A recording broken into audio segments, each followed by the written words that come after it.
Hola, ¿qué tal? Bueno, esta es la grabación correspondiente al práctico del lunes 28 de marzo del 2022. Previamente a esta grabación hubo otra que es de carácter operativo y que también va a constar en en YouTube para que ustedes puedan ver cómo tienen que hacerlo, ¿sí? Bueno, este práctico que hoy vamos a desarrollar se llama funciones psíquicas. Yo voy a compartir una pantalla, ¿sí? A ver si me sale, pienso que sí. A ver.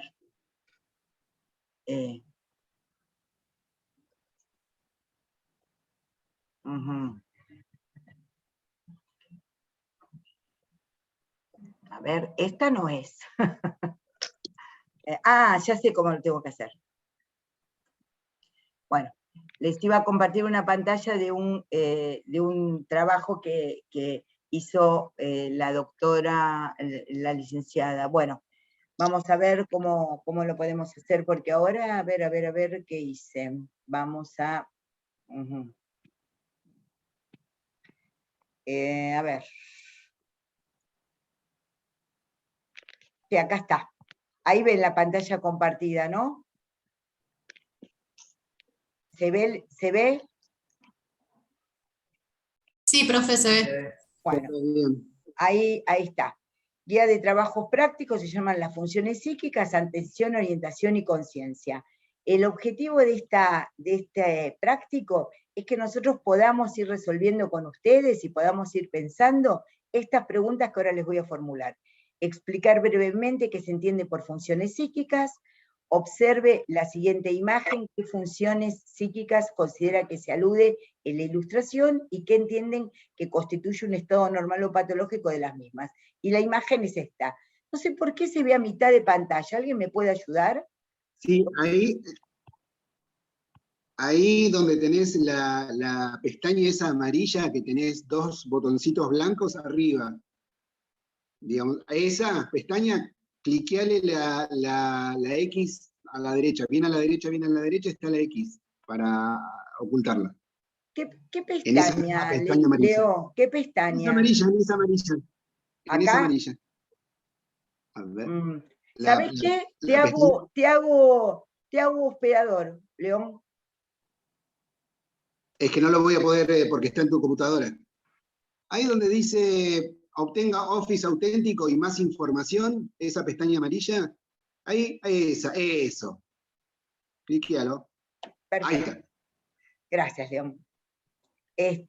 Bueno, miren, vamos a tener que cumplir con estos objetivos. Explicar qué es las funciones psíquicas, observar esta imagen que puso acá María Marta, y qué entienden por esta imagen, y qué funciones psíquicas están en juego, y si la 13 se consideran clínicamente equivalentes la desorientación autopsíquica y la desorientación alopsíquica, y por qué.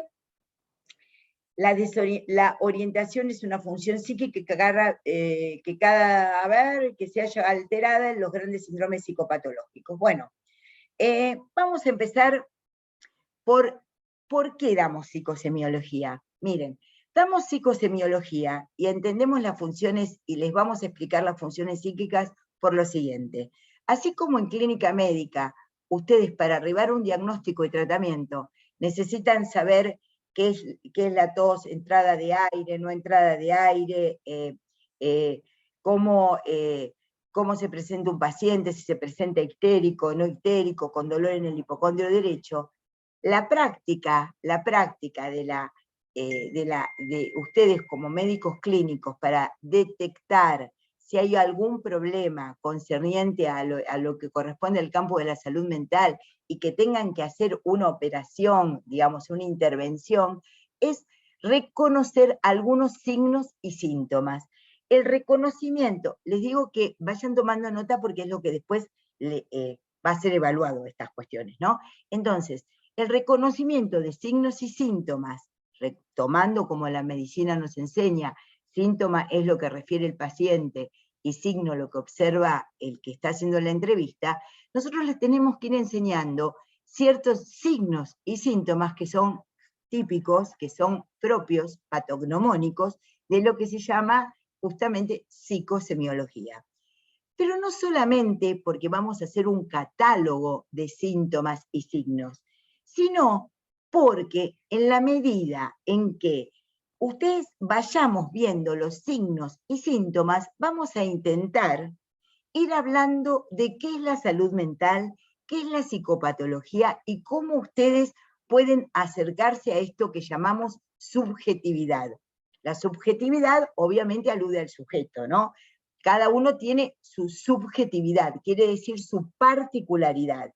Así que subjetividad es una palabra que corresponde a sujeto y cada uno tiene su subjetividad. Entonces, la subjetividad también puede entenderse a veces como personalidad, pero no es lo mismo, o como rasgos de carácter.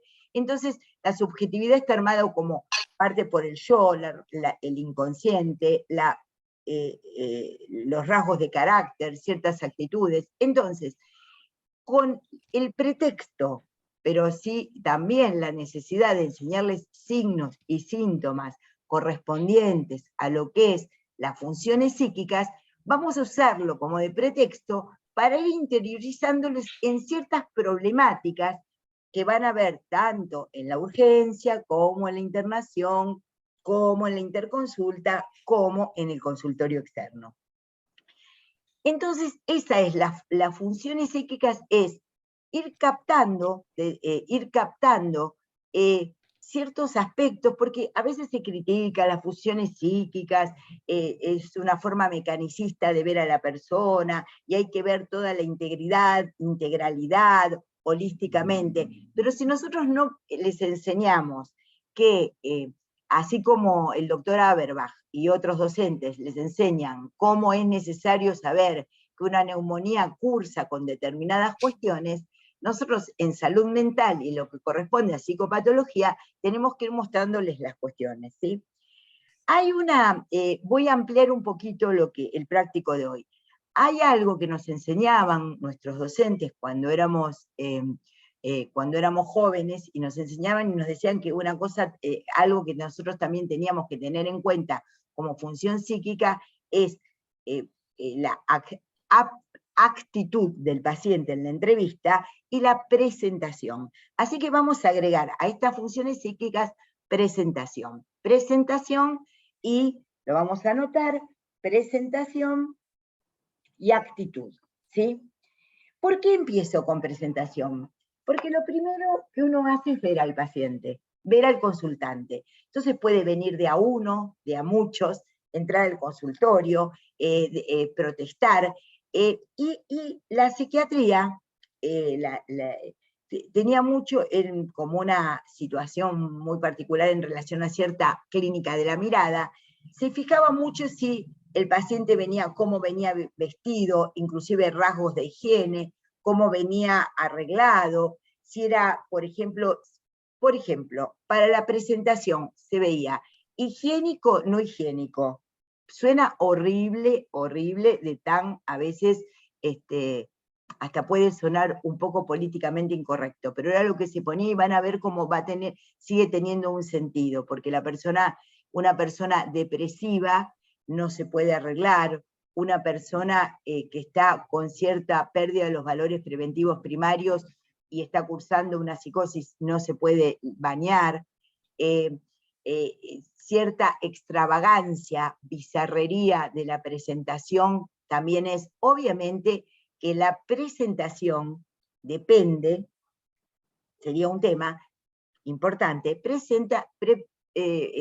parte de lo que nosotros podemos llamar el sujeto epocal. Entonces, si alguien viene vestido como si fuera de 1900, y en 1900 dirían presentación SP, sin particularidades, pero si alguien viene disfrazado como dama antigua, nosotros vamos a poner presentación particularmente extravagante, por ejemplo, ¿no? Ven como extravagante y bizarra tiene que ver con cierto marco que trabajamos en normal y anormal, y decir más o menos cómo se presenta.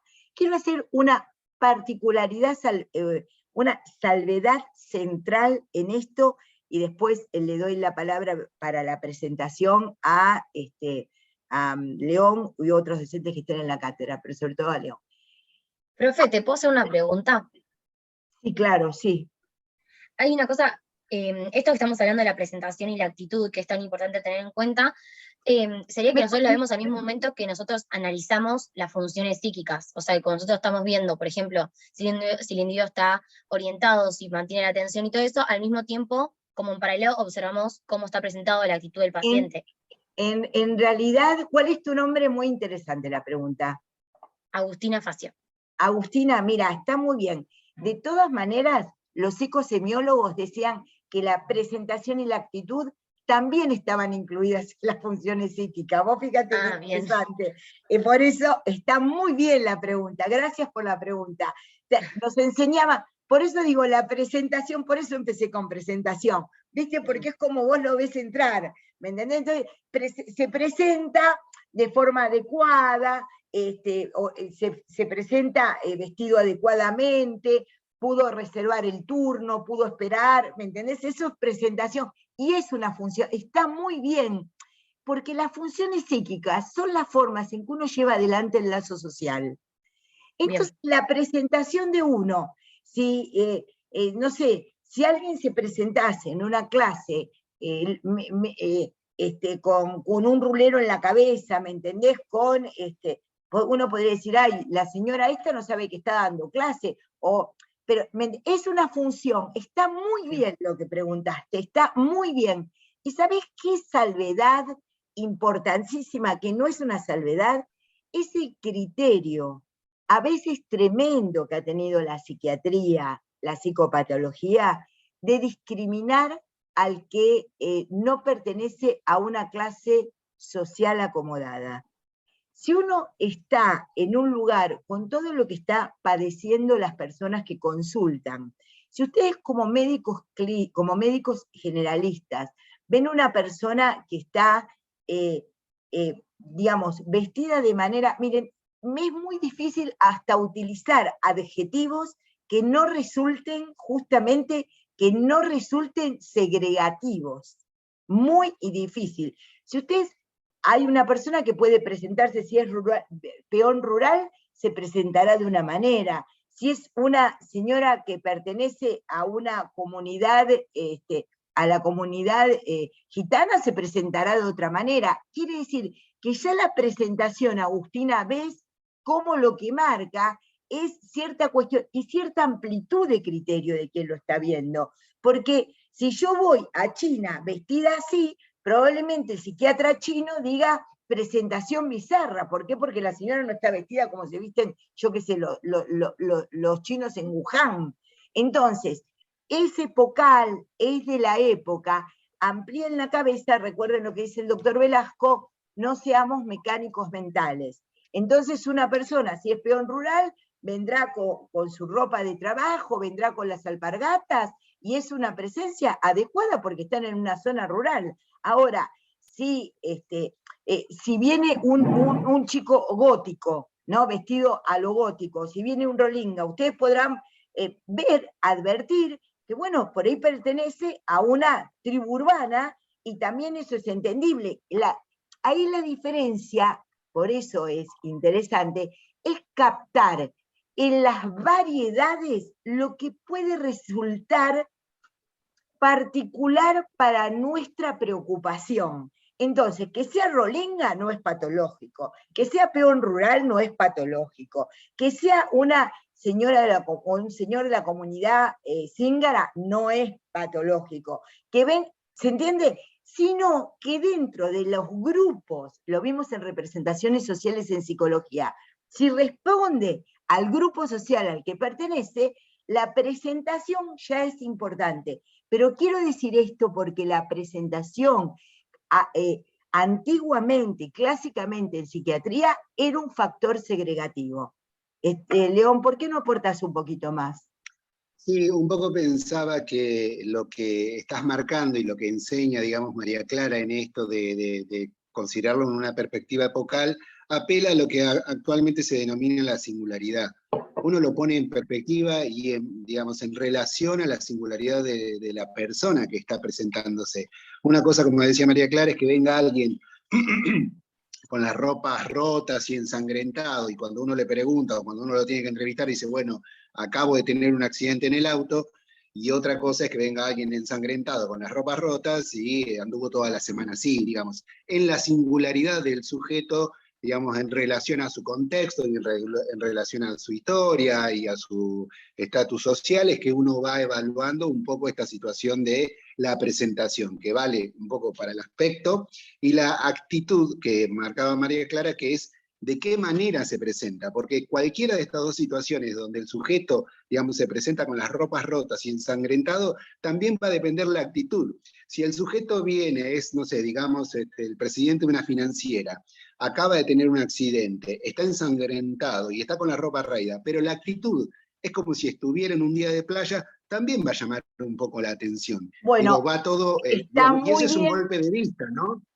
Entonces, retomo dos cosas, León, que dijiste, para no pasar a actitud ahora, pero retomo dos cosas que dijiste que me parecen re importantes. Subjetividad y singularidad la vamos a tomar como sinónimos. Singularidad y subjetividad. Vamos a entender al sujeto con otros y en su particularidad. No, entonces, singularidad y subjetividad lo vamos a tomar en la cátedra como sinónimos, ¿sí? Entonces, y otra cosa que destacó León, que quiero retomar, que es la siguiente. Cuando habla, eso es fundamental, porque el tema no es hacer únicamente una clínica de la mirada, y como si nosotros fuéramos la moda se viste en Prada. ¿Cómo se llamó acá la película esa? La de Meryl Streep, que ella es El diablo viste a la moda. El diablo viste a la moda, porque en inglés es en Prada. Bueno, entonces no es que nosotros vamos a ir a ver cómo si está vestida de moda o no. No vamos a ir a ver eso. Pero lo importante es cuando el sujeto, la persona, dice algo con respecto a su presentación. ¿Cuándo se completa el concepto de presentación? Cuando la persona entrevistada puede decir algo con respecto a su presentación. Ay, doctora, ¿sabe que vine así? Porque, bueno, le agarró un ataque de asma al nene y salí corriendo y estaba... Y ahí ya empieza a configurarse que no hay nada que sea por solamente observación, sino que desde la salud mental, desde el campo del psicoanálisis y también de la psiquiatría, vamos a esperar que el sujeto hable, sobre todo del psicoanálisis, diga algo. Cuando dice algo, hay que ser cuidadosos, estudiantes, ¿no? Estimados estudiantes, en este sentido. Ojo, no hay que preguntar de entrada por qué viene así vestido, ¿no? Hay que ser prudentes y tener en cuenta que vamos a tener en cuenta la presentación, la subjetividad, la singularidad, al sujeto epocal, y vamos a tratar, ven, ahí ya empieza el tratamiento. Quiero decirles, trabajar con las funciones psíquicas, mi apuesta es que con las funciones psíquicas empiece lo que puede ser una intervención desde el campo de la salud mental y empiece el tratamiento. Les resultará muy raro, pero es así, porque ustedes van a trabajar como médicos y médicas clínicas. Ojalá que algunos y algunas se dediquen a la psiquiatría y al psicoanálisis. A mí me encantaría, me encantaría, me encantaría. Pero como les vamos a dar esto, ven como ahí ya con la excusa de la función psíquica, uy, nos va a dar psicosemiología, qué hincha pelotas, ¿no? Ahí, en ese punto, ya estamos viendo cómo a partir de una observación no solo observamos, escuchamos. Y bueno, porque de hecho a nosotros nos enseñaban esto de conducta, o sea, todavía hoy se marca como una evolución en las historias clínicas o como una pauta, la conducta expectante del médico, ¿no? Del efector de salud, conducta expectante. Expectante que no necesariamente quiere decir mirar, sino justamente mirar, oír, a ver qué es lo que el otro trae en la presentación y en la actitud, ¿no? En relación a esto que vos decís, cuando uno cuando el paciente ingresa al consultorio, uno tiene que mirar y escuchar, ¿no? Tiene que tener una conducta ahí como expectante. Claro, como si fuera ir a mirar al zoológico. Eso es lo que no hay que hacer. El psicoanálisis, la psiquiatría se diferencia del psicoanálisis, entre otras cosas, porque para la psiquiatría el observador, que en este caso sería el médico generalista o médica generalista, que son ustedes, aparece separado del cuadro, dice Lacan. Aparece separado del cuadro. En cambio, Lacan dice, cuando hay algo del orden del discurso y está en juego lo que es la lógica del psicoanálisis, el que está como observador ya no es más observador, forma parte del cuadro. Miren qué buen concepto es este, aplicado del psicoanálisis a la práctica de médicos y médicas generalistas, en el sentido de decir, ya en el momento en que le estoy diciendo, buenos días, ¿cómo le va? Si yo ese buenos días, ¿cómo le va? Yo lo digo de una manera determinada, ya lo que estoy entrando es a que la respuesta que vaya a dar el consultante va a ser diferente a que yo le diga, siéntese, ¿qué pasa? ¿Qué lo trae? Ya está. ¿Ven cómo eso se arma?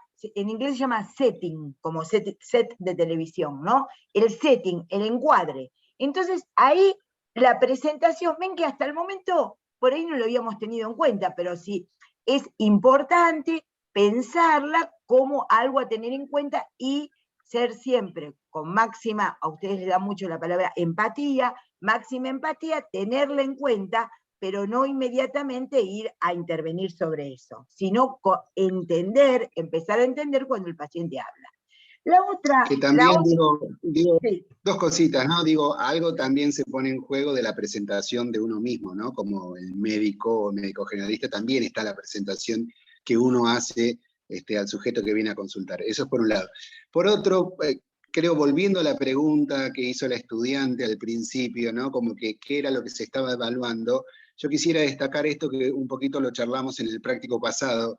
A partir de dar las funciones psíquicas, digamos, la doctora va a dar las funciones psíquicas y digamos, nosotros las hemos aprendido del Beta y de otros libros, y se van separando las funciones psíquicas para ir pudiéndolas enseñar y aprender. Pero luego en la práctica es un tanto indivisible lo que son las distintas funciones psíquicas. Es como que todo el tiempo uno está como evaluando la mayoría de las funciones psíquicas que se presentan.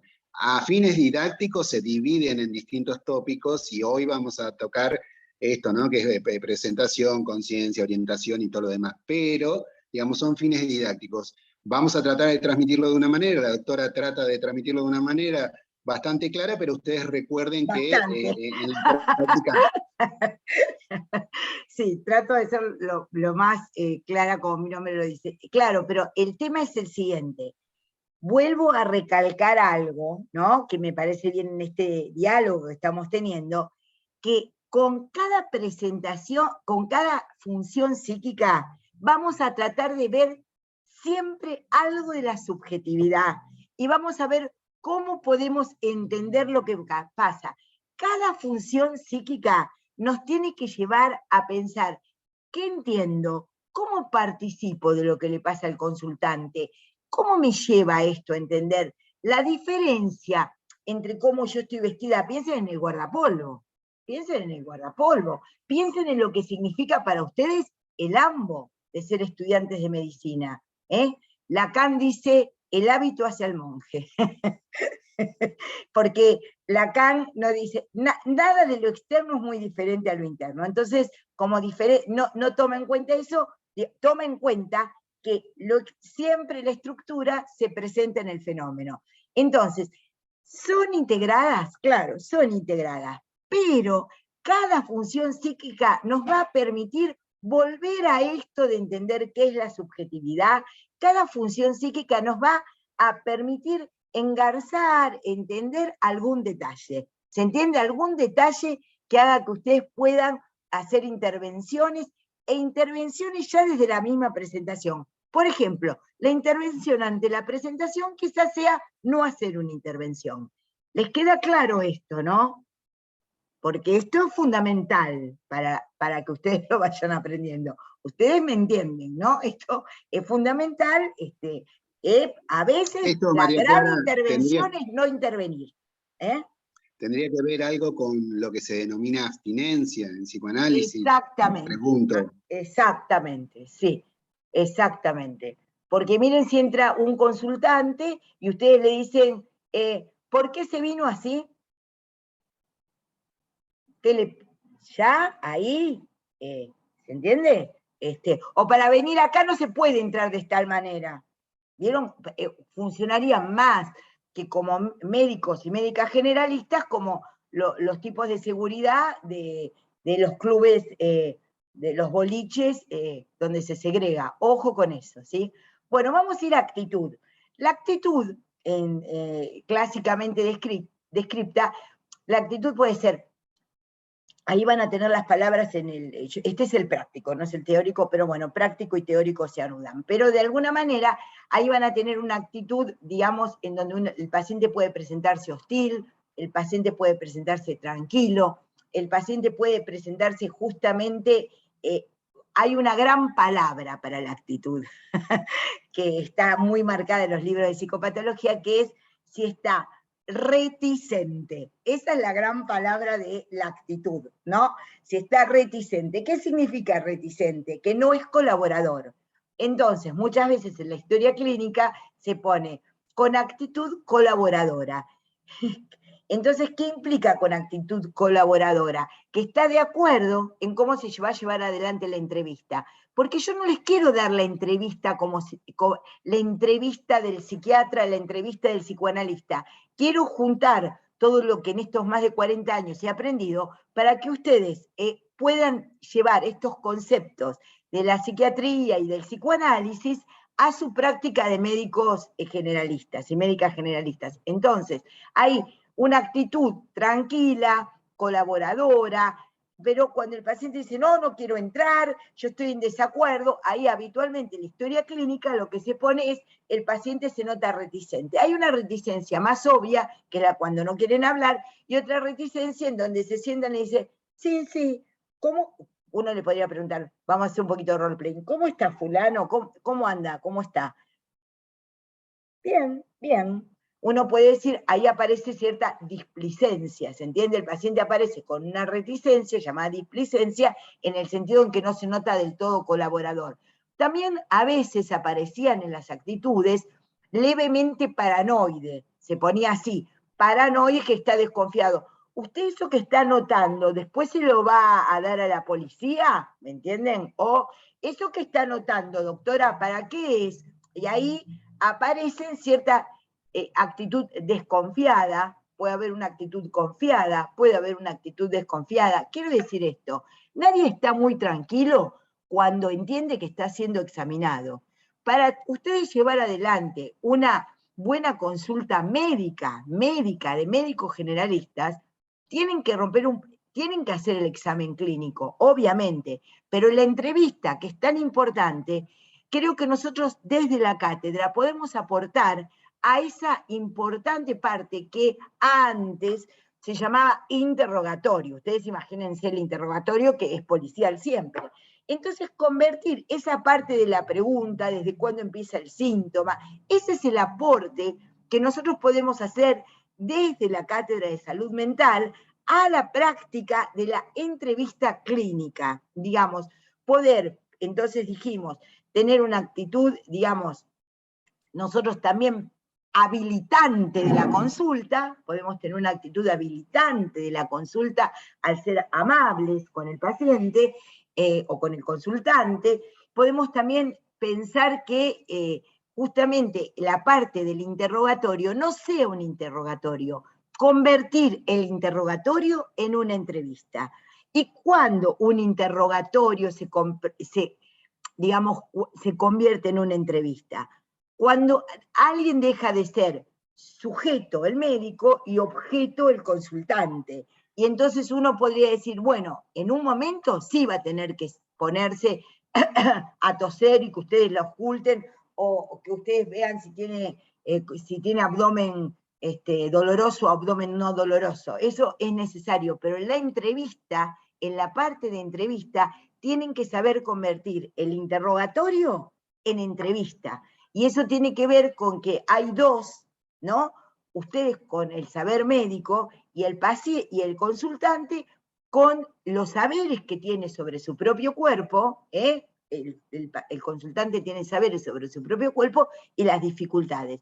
Así que los adjetivos, todos los adjetivos, reticente, colaborador, excitado, tranquilo, son términos que tienen que ver con la actitud. Matías, dale, pregunta Mati. Profe, hago una consulta. ¿Cómo estás? ¿De qué manera puede llegar a variar la actitud del paciente en cuanto a nuestra actitud? Porque por ahí con nosotros el paciente es súper colaborativo, pero con otro profesional es muy reticente y no podemos evaluar el síntoma.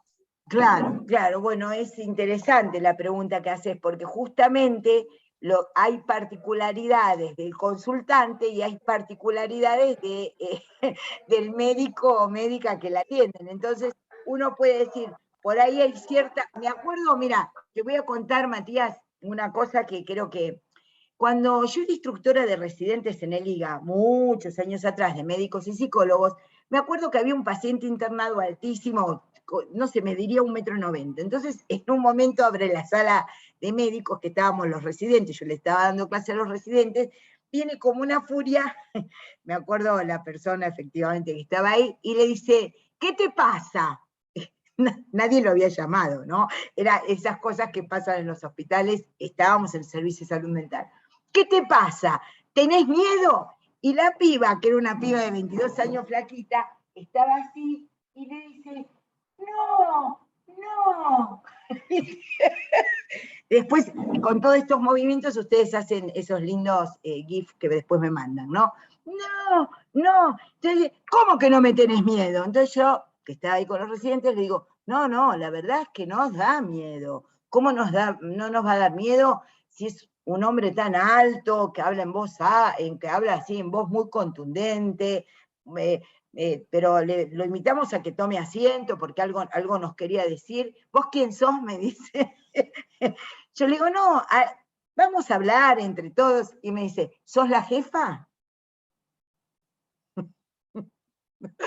A veces hay algo, obviamente que esto tiene que ver con la experiencia, obviamente que esto tiene que ver con la experiencia, con lo que uno estudia, pero esa cuestión en donde viene agresivo y inmediatamente se lo pone en una posición agresiva, lo que dice Lacan es los sentimientos son recíprocos. Si nosotros nos ponemos recíprocamente agresivos, obviamente. También voy a hacer un comentario del doctor Florencio Escardó, uno de los padres de la pediatría argentina. Escardó contaba que cuando él iba al hospital de niños, ¿no? Empezaba a las 8 de la mañana. Y a las 8 de la mañana todo se le hacía más fácil. Cuando llegaba a las 2 de la tarde, se daba cuenta que despachaba a los pacientes todo lo que podían despachar. Y él dice en ese libro maravilloso que se llama El alma del médico, él dice, me daba cuenta que llegado un momento ya no aguantaba más la angustia de las madres. ¿No? Una maravillosa, ¿no? Porque las madres llevaban con los nenes a veces muy enfermos, y él, que era un hombre sensible, claro, hay gente que se angustia antes de ir al hospital, ¿viste? Digo angustia entre comillas, ya va de mala gana, ya va a maquillarse o a ver cómo salió el partido ¿Argentina qué? Venezuela, ¿no? No, Colombia, no sé. Bueno, que ganamos 3-0 por suerte. Pero bueno, pero el tema es que ya hay gente que no tiene la disposición de atender. Uno para ser médico tiene que tener disposición de servicio y de atender. Y si no, tiene que dedicarse a otra cosa. Si no, tiene que tener paciencia, tratar de entender la situación y ver cómo la resuelve. Pero es así, Matías. Si uno se le presenta de una manera, ¿me entendés? Si la solicitud al otro, porque es pedirle que le cuente lo que está pasando. Es un pedido. El médico y la médica tienen que empezar con un pedido. ¿Cómo le va? ¿Cómo está? ¿Por qué no me cuenta qué le está pasando? Es un pedido, es una solicitud. Y la amabilidad en cómo se dice eso, y la Obviamente, a veces uno tiene mucho trabajo, muchos pacientes afuera, pero la mayoría de las veces, y en mis 40 años de médica y 20 años de hospital, lo que he visto que los malos son malos, tengan un paciente afuera o no, y los que tienen tendencia a escuchar, tienen paciencia siempre y lo pueden resolver. Obviamente que la experiencia lo que hace es que uno pueda por ahí resolver situaciones difíciles de una manera más adecuada a medida que va trabajando, ¿no? Bueno, entonces, estas dos, presentación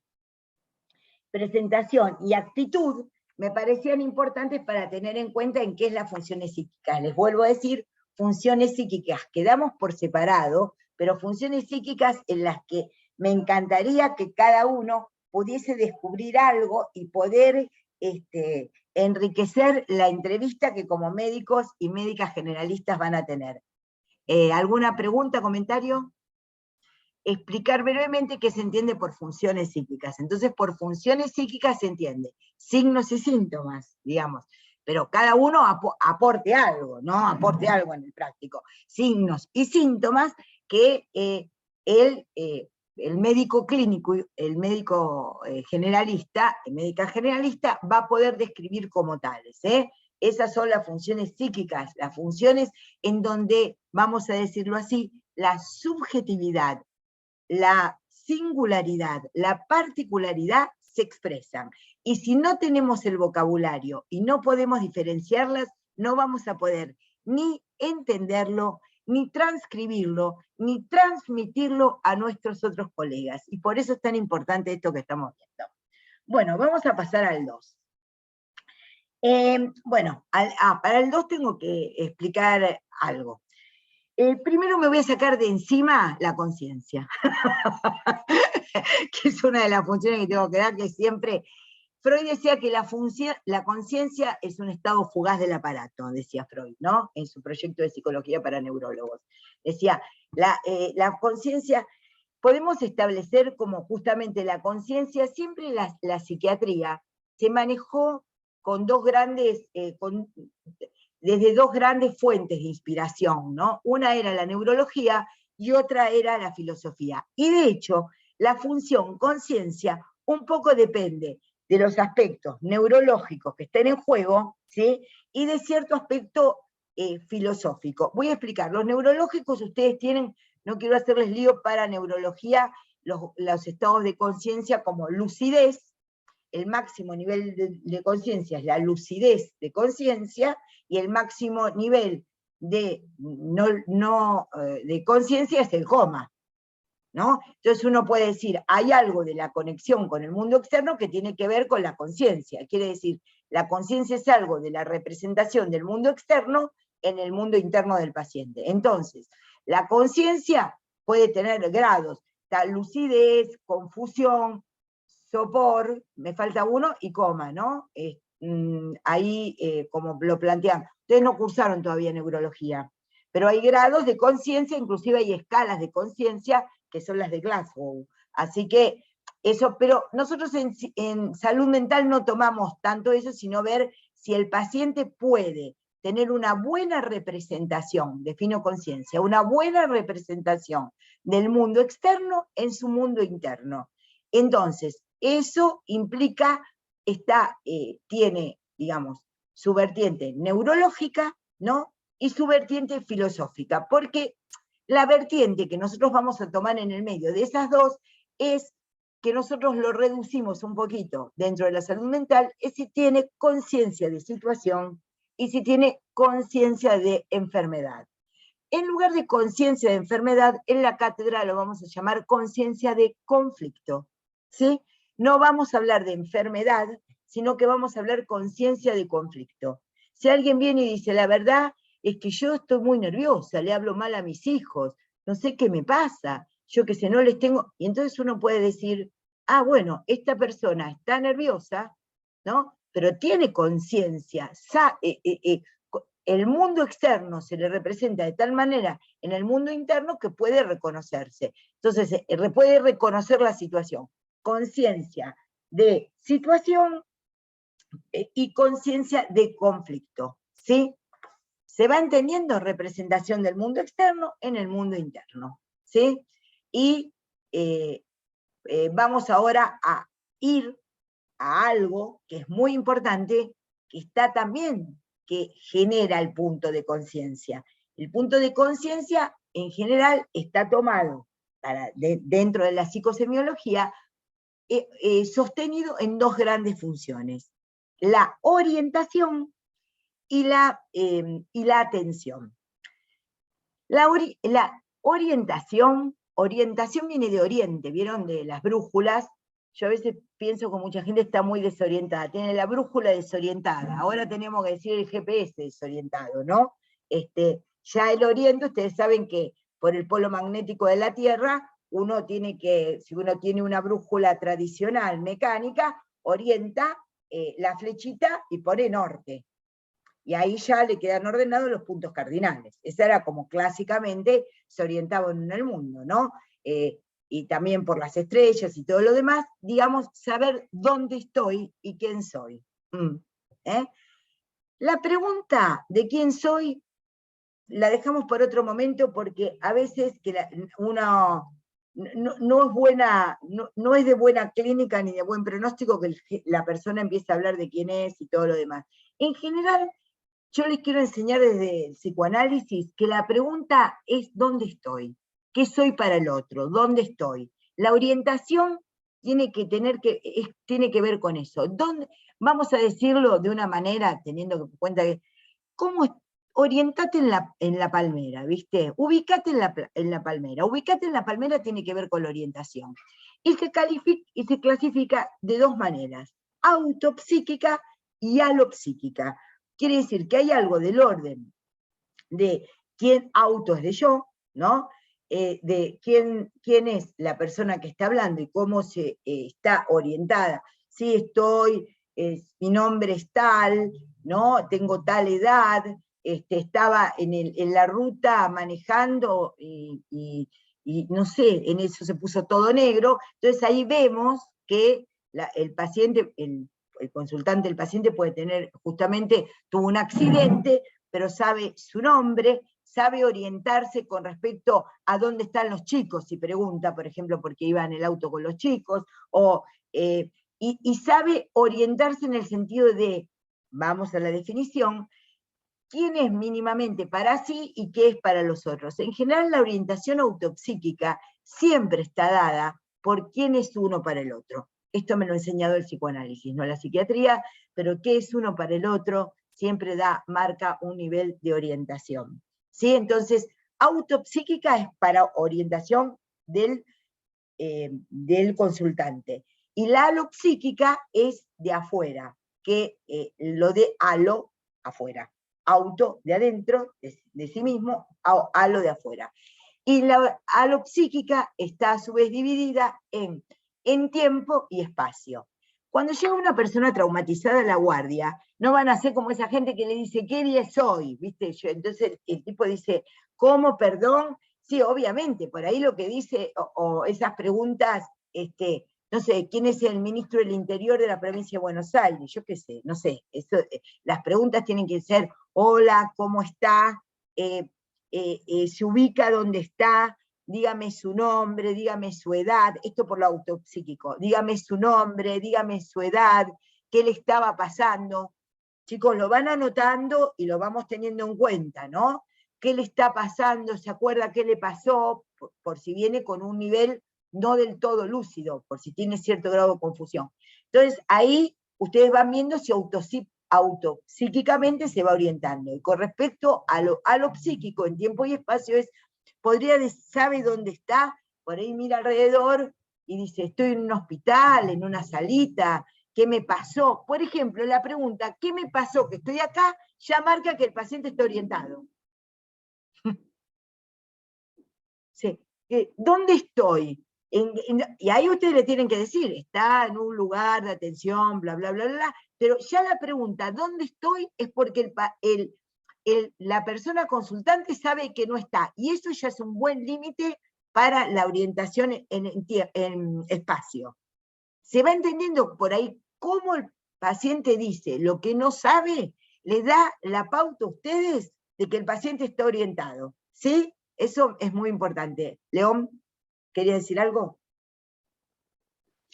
No, estaba tratando de pensar en qué otro aspecto, pero me parece que lo estás diciendo claramente. Y aparte no quiero que empiece a ladrar el perro. Bueno, y la alopsíquica, digamos, en espacio ya lo acabo de explicar, y en tiempo es, sabe qué día es hoy. Una cosa es despertar a un paciente de un coma, después de 30 días, uno la primera pregunta que le va a hacer es, ¿no sabe qué día es hoy? Eso es para angustiar a la persona. Digamos, una cosa es que uno pueda diferenciar, digamos, cuando los destetan a los pacientes del coma inducido, lo primero que hace el médico es más o menos darle una información. ¿Qué tal? ¿Cómo le va? Fulano, ¿cómo está? Bueno, no empieza un interrogatorio, hay que sostener la entrevista, hay que sostener el vínculo entre dos, ¿sí? Entonces, pero el paciente puede decir, no sé dónde estoy, qué me pasa, qué me pasa.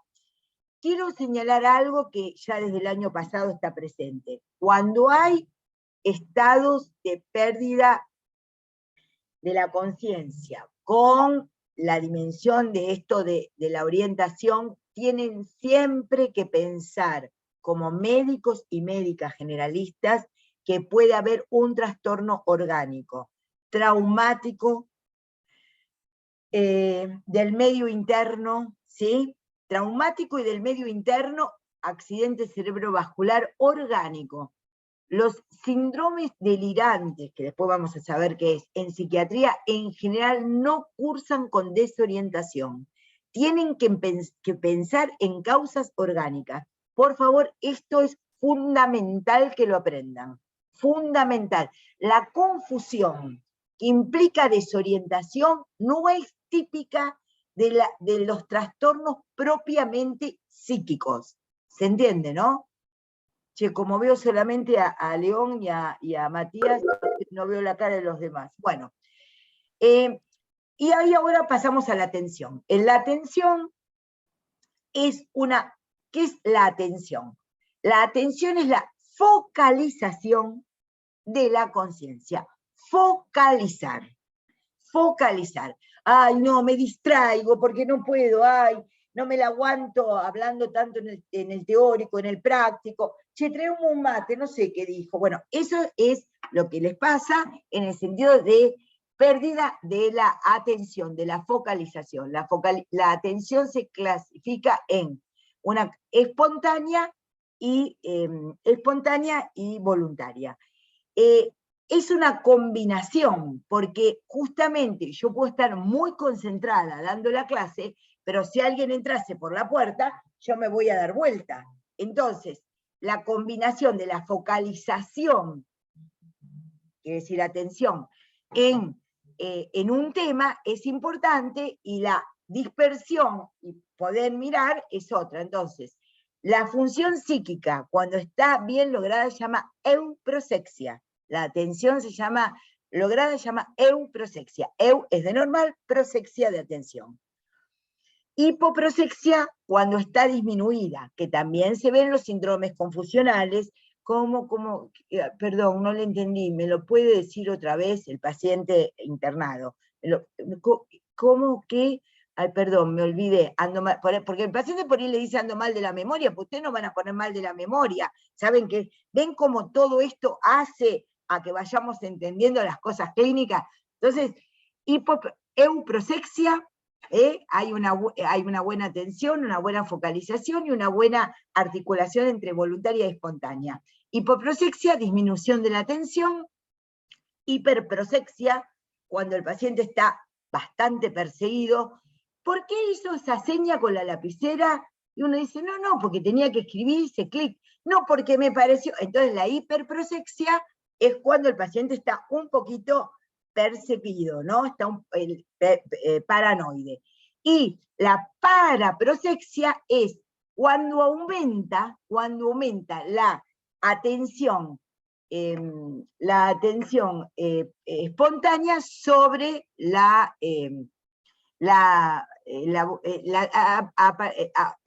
espontánea. Uno está distraído, quiere decir está papando moscas y vuela una mosca y se distrae. lo que nos pasa habitualmente. Se llama paraprosexia. Queríamos, si ustedes lo ven ahora en el dibujito que planteó María Marta, ven a esta señora haciendo muchas cosas, el teléfono, la taza, el sobre, ¿qué les parece? ¿Qué les parece esta señora? ¿Qué está? Está en multitasking, ¿puede ser, profe? Muy bien, está en multitasking. El multicasting. Muy bien. Multitasking es una de las justamente exigencias de nuestra vida contemporánea con respecto a la atención. Entonces está multitasking. ¿Quién lo dijo esto de multitasking? ¿Matías? Fernando. Es que no veo Ahí está Fernando, muy bien. Entonces, como somos muy modernos y damos muy actualizada la salud mental, la psicopatología y las funciones psíquicas, entendemos que el sujeto contemporáneo, la persona, anda en el auto y va mirando, ¿viste? A ver qué me dice, ¡paf! Y choca. ¿Por qué? Porque el objeto externo llama nuestra atención. Lo que nos gusta llama nuestra atención. Y los que nos disgusta a veces también llaman nuestra atención. Hay agrado y desagrado. Entonces, entiende que constituye un estado normal. Ven, si nosotros entendiéramos, ¿no? Que no, hay que hacer una cosa por vez, como diría un neurótico obsesivo, hay que hacer una cosa por vez. Imagínense, las mujeres somos la reina del multitasking. Preparamos la conferencia mientras que hacemos la milanesa, y los hombres que no son machirulos también. Hacemos varias cosas simultáneamente, ¿sí?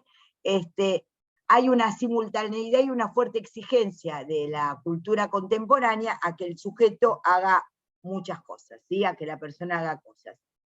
La otra pregunta es, ¿se consideran clínicamente equivalentes la desorientación autopsíquica y la desorientación alopsíquica? ¿Por qué? Bueno, yo esta pregunta no sabría responderla, creo que yo lo dije en un teórico, pero no sé, quedó acá, creo que no estaba del todo corregida, pero por ahí hay una equivalencia en la desorientación, quizás equivalencia en la dimensión de la importancia que le damos, ¿no? Es equivalente en la importancia clínica que le damos a la desorientación, ahora lo entendí, a la desorientación. ¿Ven cómo hay que hacer? Resignificar. Se consideran clínicamente, digamos, y de la misma importancia la desorientación auto que alopsíquica, no. Porque una cosa es uno no saber dónde está, qué me pasa, qué tengo, por qué estoy acá, me siento mal, me duele la pierna, choqué, dónde está mi familia. Eso es una desorientación de dónde estoy. Entonces, lo que hacemos es justamente pensar que la desorientación autopsíquica en general habla de procesos más importantes y no sé cómo anular el WhatsApp desde acá para que no entre. Bueno, después lo ve. Pero, digamos, ¿cómo puede ser que la desorientación autopsíquica es más preocupante que la desorientación alopsíquica? Porque la alopsíquica puede corresponder al momento traumático del momento, y la autopsíquica, como está desorientado autopsíquicamente, en general puede corresponder a síndromes orgánicos muy importantes, ACV, comas, digamos, desórdenes del medio interno, traumatismos, enfermedades neurológicas, ¿sí? Y por último, la orientación es una función psíquica que rara vez se haya alterada en los grandes síndromes psicopatológicos. Claro, yo agarré no agarré el corregido. El archivo corregido, sí. Perdón, María Clara. Quería hacer un comentario en la 3, en la anterior, que me parece que por ahí también como que puedes... Dale, aporta, para un cachito que mostrar video en cuadrícula. A ver, ¿dónde estás? Bueno, dale. No, lo que yo... Aymar. Sí. Lo que yo quería por ahí comentar en relación a esto, o sea, como ampliar un poquito lo que dijo María Clara, de esto de la desorientación autopsíquica y alopsíquica, en lo que uno puede verlo también que no son clínicamente equivalentes, es en la demencia. Una demencia, por ejemplo, una demencia neurodegenerativa como la de Alzheimer, uno va a ver un paciente, por ejemplo, con una demencia, en los estadios iniciales empiezan a tener más una desorientación temporoespacial, y la desorientación optopsíquica aparece ya en los estadios más avanzados de la enfermedad. Entonces Perfecto. uno va a ver a un lugar, no sé, un geriátrico, un paciente, o a una clínica, donde sea, al consultorio, a un paciente que no recuerda tal vez ni su domicilio, ni su nombre, o perdón, a lo mejor el DNI, que es algo tal vez que por ahí lo tienen muy presente, o la fecha de Sí, nacimiento, que uno le pregunta, ¿cuándo naciste? Y no te acordás, algo que lo aprendiste hace mucho tiempo, que es lo último que uno en teoría debería olvidarse, determina una gravedad mucho mayor que alguien que uno a lo mejor le dice, ¿qué es hoy? Y hoy es, no sé, 26, y yo lo tengo que mirar por ahí para ver si es 26, 28, claro. o sea, no es, no, o Yo sea, tengo que o a mirar lo todas mejor, las clases que di eso, claro, claro. sí, tenés que mirar, o uno que por ahí a lo mejor está después de un fin de semana largo, te preguntan, ¿qué día es hoy? Y no, qué sé yo, estamos en marzo, ¿viste? Fines de marzo. Y en otros momentos más placientes también la gente dice, ay, no sé ni qué día es hoy. Claro, exactamente, exactamente. Entonces, yo creo que también ahí está la contextualización de la Muy desorientación bien, temporal, ¿no? Porque muy por buen ahí, digamos, uno comentario, tampoco Marcos. digo, o sea, si te dicen esto y estás, no sé, de vacaciones, capaz que no tenés, no es lo mismo que alguien que está trabajando. Un poco Exactamente. siguiendo toda esta cuestión, para no determinar, está desorientado en tiempo si te equivocaste un poquitito. O sea, yo estaría bastante Claro. desorientado más de una vez. ¿No? Nada más que eso. Otra vez lo nombro al que fue mi instructora, Velasco, que decía, el psiquiatra pregunta 2 veces qué día es hoy. Uno al principio de la entrevista para ver si el paciente está orientado y él no sabe. Y segundo para hacer la receta porque ya se olvidó. Claro. Sí, sí, tal cual, tal cual, tal Entonces, cual. ¿qué día es hoy? Entonces, ahí se ve claramente que no son clínicamente equivalentes. Vamos, Marco, ya que hiciste tan buena intervención, vamos a empezar a definir qué es demencia.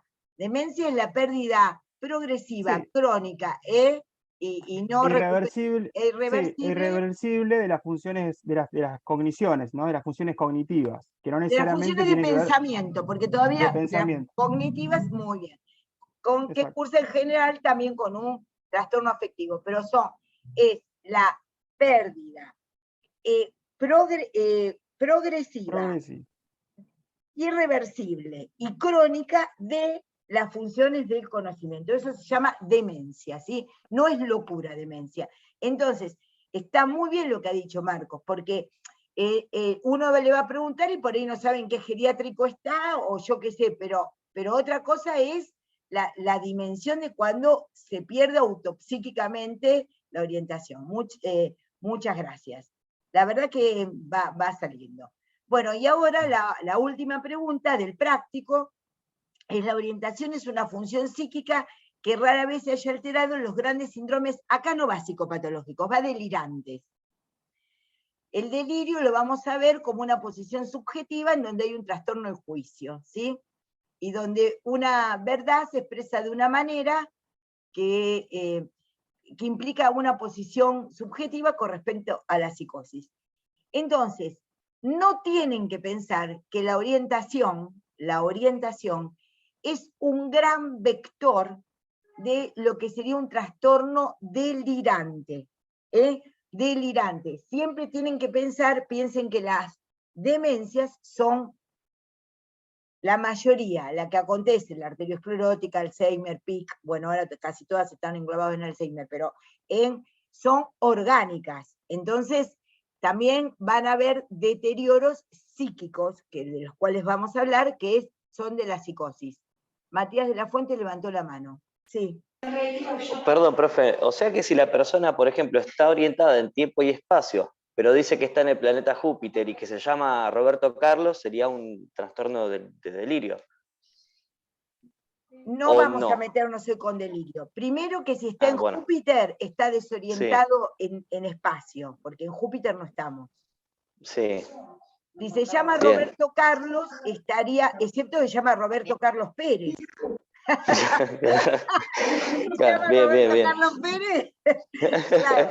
Lo que pasa es que si yo te digo que soy Shakespeare, o no sé qué, o Dolores Barreiro, decís, anda mal, doctora, anda mal de la cabezona. No, ahora no vamos a definir delirio porque para eso es una clase en particular. Pero Volví a hacer la pregunta, a ver, volví a hacer la pregunta. Claro, yo decía porque veníamos hablando de lo que era auto y halo, y si la persona, por ejemplo, decíamos, se encuentra para valorar el juicio, él está muy seguro que vive en otro planeta o No en otro estamos país. valorando juicio, por eso, pero está muy bien Claro. lo que decís, alude a lo que Bien. dijo León antes. Pero Bien. por favor, no estamos valorando juicio. Mira, el juicio tiene que ver, pero en general no llamamos desorientado autopsíquicamente. ¿Sabés por qué? ¿Cuál sería la diferencia? Es que el paciente desorientado dice autopsíquicamente que no sé, hay una ambigüedad, un borramiento. ¿Sabés qué tiene el delirio? Pero lo vas a aprender en delirio, certeza. El delirio es certero y certeramente, te diría, autorreferencial. El paciente confuso no tiene ni certeza ni autorreferencialidad. ¿Entendés? ¿Entendés la diferencia? Sí, perfecto, lo estaba justo notando ahí. Todavía no sabés delirio, Perfecto. todavía no sabés Bien. delirio. Como Muchas gracias, profe. Pero ¿entendés? Ahí hay muy bien la pregunta, muy bien, porque en general el paciente confuso no te dice, ¿qué tal? Hola, sí, ay, me estoy despertando de la anestesia de supuestamente de la vesícula. Ay, me estoy despertando, ¿qué soy? ¿Soy una de las trillizas de oro? No. Claro. El paciente no dice. El paciente lo que dice, ¿quién está acá? Está mutense porque hay interferencia. Está fulano, está mengano, ¿me entendés? Pero el delirio no es confusión. El delirio no es desorientación. El delirio es una fuerte orientación con certeza y autorreferencialidad. El trastorno de la orientación no es ni con certeza ni con autorreferencialidad. Ay, me encanta dar estas clases. A veces incluso, pueden aparecer, digamos, manifestaciones que no son puntualmente referidas a la ubicación, pero te dan la pauta de que el sujeto está en un momento de desorientación. El famoso video creo que era de Policías en Acción, que salió hace un tiempo, que después se hizo un meme, y Candela y la moto, no sé si se acuerdan de eso, si alguno lo vio alguna vez, eso de, y Candela y la moto, era un señor que había chocado en la moto, y lo entrevistaban en una guardia, estaban los de Policía en Acción ahí en la guardia, y el flaco parecía que estaba entero, vos lo veías y parecía que estaba bien. Y Candela era la hija que se había quedado en la casa de un vecino, y él estaba con la mujer y lo único que hacía era preguntar, ¿y Candela? ¿Y la moto? ¿Y Candela? Y la moto como muy perdido, ¿no? No se le podía decir nada más. De hecho, le explicaba a la mujer que estaba con él, que la hija estaba en tal lado, que la moto había quedado hecha bolsa, que habían chocado, pero el tipo seguía preguntando, ¿y Candela? Y se hizo un meme, ¿no? Con eso, ¿y Candela? ¿Y la moto? A mí me pasó exactamente lo mismo. ¿A quién? Yo, ¿Con Candela?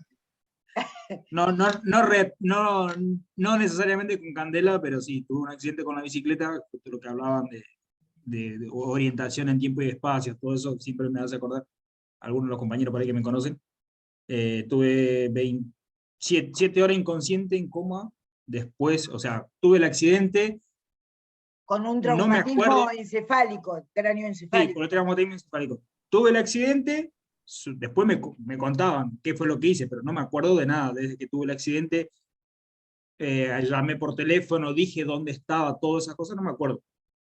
Y cuando iban conmigo, desde que mi señora me levantó ahí con otro compañero de la calle, hasta que iba al hospital le preguntaba, ¿y a vos quién te llamó? ¿Y a dónde ibas? Y así estaba. ¿Y quién te llamó? ¿Y a dónde ibas? Repetía esa pregunta. Y después la otra pregunta era, la miraba y me miraba y le preguntaba, ¿nosotros nos casamos?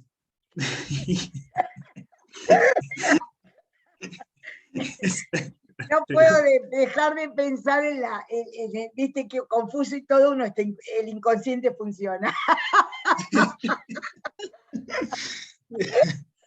Y te recuperaste, claro, bueno, claro, es como... No sé, porque cuando me despierto de vuelta, la miro, cuando ya me desperté en el hospital, la miro, yo le miro y ya tenía la alianza, yo me miro en las manos y yo no la tenía. De esa parte sí me acuerdo.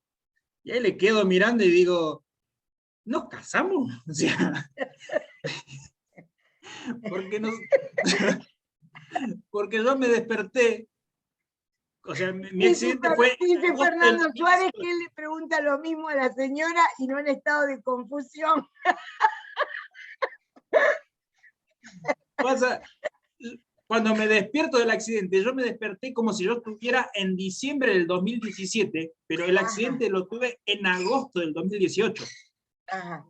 Cuando me casé fue en marzo del 2018, o sea que cuando yo me desperté yo no estaba casado todavía, pero ella entró al hospital con el anillo, ¿no entendía? Bueno, es muy interesante cómo después todas estas situaciones traumáticas, porque de hecho lo que desorienta y lo que justamente altera la atención tiene que ver con lo traumático.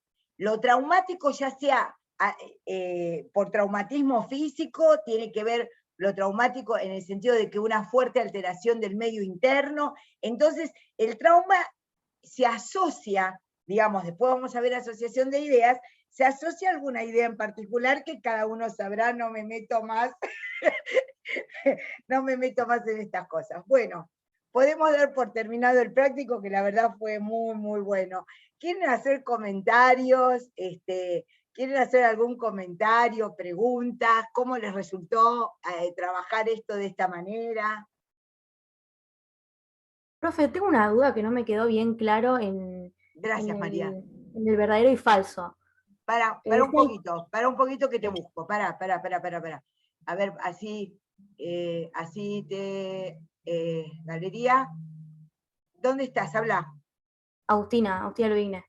Ah, estás en cámara.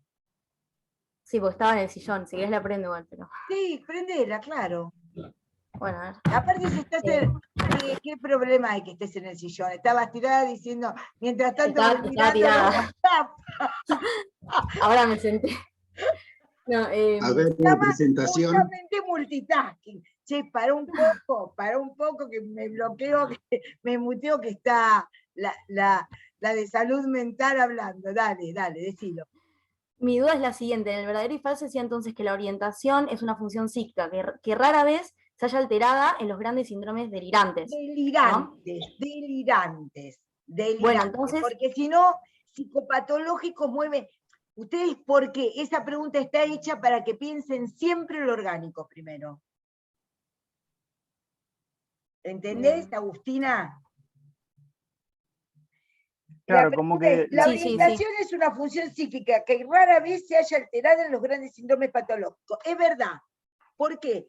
Porque en los grandes síndromes delirantes hay orientación.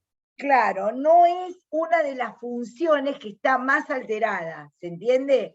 Pero está armada de una manera particular, porque ahí vas a ver otras cuestiones que vamos a ir viendo. ¿Por qué? Porque justificar esto como la orientación es una función psíquica que rara vez se haya alterada en los grandes síndromes psicopatológicos o psiquiátricos, porque tengo que descartar en primer término una alteración orgánica, ya sea un trauma, ya sea traumatismo cráneoencefálico, trastornos del medio interno, ACV.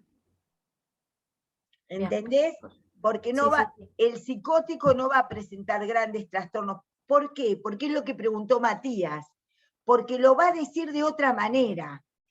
La desorientación es no saber bien dónde uno está, como lo explicó muy bien Marcos, ni quién es, ni para dónde es, y también lo dijo León, sino el tema es que en general las psicosis delirantes, digamos, los delirios, saben muy bien quiénes son. Bueno, porque hay certeza y autorreferencialidad. Claro, esto de la certeza y la autorreferencialidad, bien. Claro, en cambio acá es como que se nada, como lo que contó, ¿cómo se llama el chico del casamiento y el loro acá? Nuestro Frido Kahlo. Frida Kahlo, ¿cómo se llama? Alejandro. Alejandro. También, ¿sabes por qué te lo digo? Porque el famoso cuadro de Frida Kahlo con el loro ahí, ¿no? Hay Es mi mascota, es más ¿Cómo pegote que... Bueno.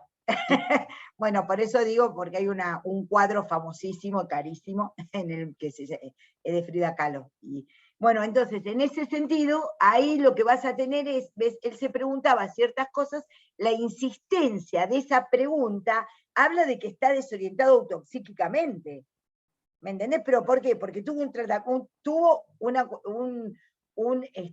un traumatismo cráneoencefálico. Entonces habrá que ver si tiene, yo que sé, un hematoma subdural, si hay que hacer una tomografía, hay que hacer el estudio neurológico correspondiente, hacerle... ¿Me entendés, Agus? Bien, sí, genial. Perfecto. Gracias. Bueno, no, gracias a vos. ¿Algún comentario más, pregunta? ¿No?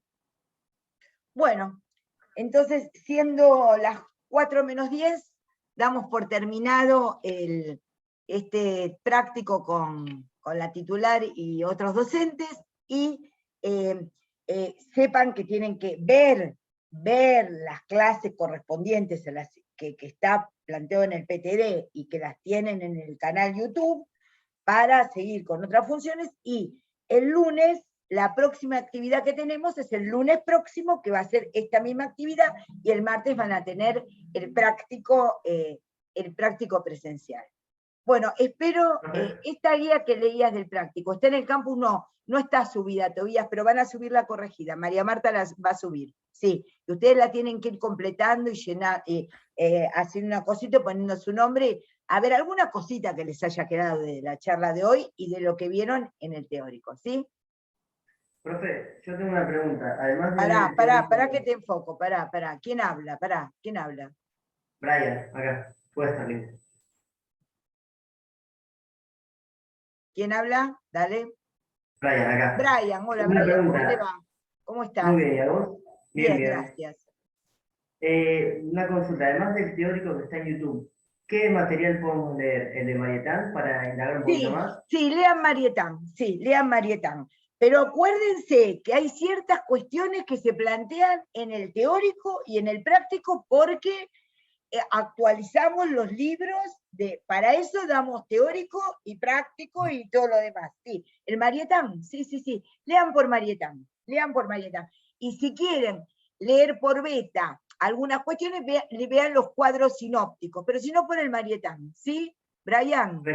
Sí, ¿Para genial. esto de las funciones psíquicas, el marietano, o para todo lo de la... También, sí, lo que vamos viendo ahora de funciones psíquicas está en el Marietán, yo les voy a ir diciendo, pero está en el Marietán. Sí, por ahí hoy estuvo más ampliado, siempre les vamos a tomar desde lo que nosotros les planteamos, no, siempre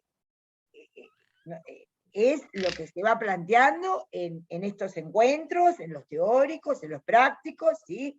Y el aporte del libro, pero el Marietán, Brian, ¿sí? Sergio, sí, más que nada por interés personal, porque como yo quiero hacer psiquiatría... Muy bien, el doctor Westerling, muy bien, Westerling, muy bien, tenés nombre de psiquiatra alemán, muy bien, muy bien, me alegro mucho, sí. Después también te tenés que comprar el beta y el Henry si vas a estudiar psiquiatría, después lo hablamos particularmente, pero sí, el beta te lo... Bueno. Sí, yo más que nada para también aprovechar y indagar un poco más aparte Por de la supuesto. carga. Entonces lee, si a vos te interesa particularmente, beta y Marietán para las funciones psíquicas, y después cuando empecemos con los grandes síndromes, buscate en una biblioteca, si querés, a ver cómo se ve, el Henry A, ¿ves? Está bastante, ¿sí? El Henry A, que es un tratado de psiquiatría, que a mí me sigue resultando muy interesante, pero te digo los libros que a mí me configuraron, ¿sí? Bueno, ¿algo más? No, de nada. ¿Algo más quieren decir? Entonces hoy subimos dos. Uno que es el pequeño video de consideraciones sobre la operatividad de las actividades este año, y este otro que es el práctico, en donde vimos presentación, actitud, orientación, conciencia y atención. ¿Sí? Bueno, muy bien. Buenas tardes y muchas gracias. Que les vaya muy bien. Nos vemos el próximo lunes. Chao. Buena clase. Chao, gracias. Que les vaya Gracias. muy bien. Chau, chau, chau.